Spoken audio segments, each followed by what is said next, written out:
جیسے آپ نے کہا کہ پروپوگنڈا کے ہاتھوں جو ہے وہ عوام ماری جاتی ہے، تو اس پروپوگنڈا پہ جو ہے اگر اس کا شکار ہوتے رہیں گے تو ہم اسی طرح پستے رہیں گے، اور یہ جو کہاں حضرات بیٹھے ہیں جو حکمران کر رہے ہیں، جو چلا رہے ہیں، وہ اسی طرح سے سسٹم چلتا رہے گا جیسے شروع سے چلتا آ رہا ہے۔ لیکن عوام کو جو ہے وہ ایٹ لیسٹ اتنا کرنا چاہیے کہ وہ اگر کچھ کر نہیں سکتے تو ایٹ لیسٹ جو ہے وہ غلط کو غلط اور صحیح کو صحیح ماننے کا ان کے اندر جو ہے اتنی ایبلٹی ان کے پاس ہونی چاہیے۔ اور ظاہر سی بات ہے کہ ہم دیکھیں قرضوں میں ڈوبی ہوئی قوم ہے، اور ہر جو ہے ایک بچہ جو دنیا کی روشنی میں جیسے ہی آتا ہے تو اس کے اوپر قرض ہوتا ہے، ٹھیک ہے، IMF کا وہ مقروض ہوتا ہے۔ تو یہ اس طرح سے جو ہے کب تک آخر چل سکے گا؟ جیسے ابھی پچھلے دنوں شاہد خاقان عباسی صاحب نے بھی تقریر کی تھی کہ 24% جو ہے وہ ہم سود پر چل رہے ہیں، تو یہ کتنی دیر تک آخر ہم چل سکیں گے؟ ایک دن آئے گا جب ہم جو ہے وہ ڈیفالٹ کر جائیں گے، اور ابھی ہم ڈیفالٹ کرنے ہی والے تھے اگر ہمیں یہ پیسے نہ ملتے جو ابھی بالکل ہمیں خیرات ملی ہے، جو ہمیں IMF نے اور جو ملکوں نے ہمیں پیسے دیے ہیں، تو ہم جو ہے وہ ڈیفالٹ کی طرف پہنچ چکے تھے، کنارے پہ تھے۔ لیکن پھر سے جو ہے ایک بار ہمیں قرض ملا ہے اور ہم خوش ہیں بہت، ہماری عوام بھی خوش ہو گئی ہے کہ بھئی ہم جو ہے حکومت نے ہمیں ڈیفالٹ سے بچا لیا۔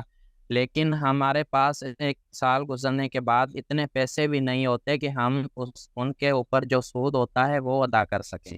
تو یہ اس چیزوں کے اوپر سوچنے کی جو ہے وہ ابھی بھی ضرورت ہے، اور ان چیزوں سے نکلنے کی عوام کو جو ہے وہ نعرے بازی اور ان چیزوں سے نکلنے کی ضرورت ہے۔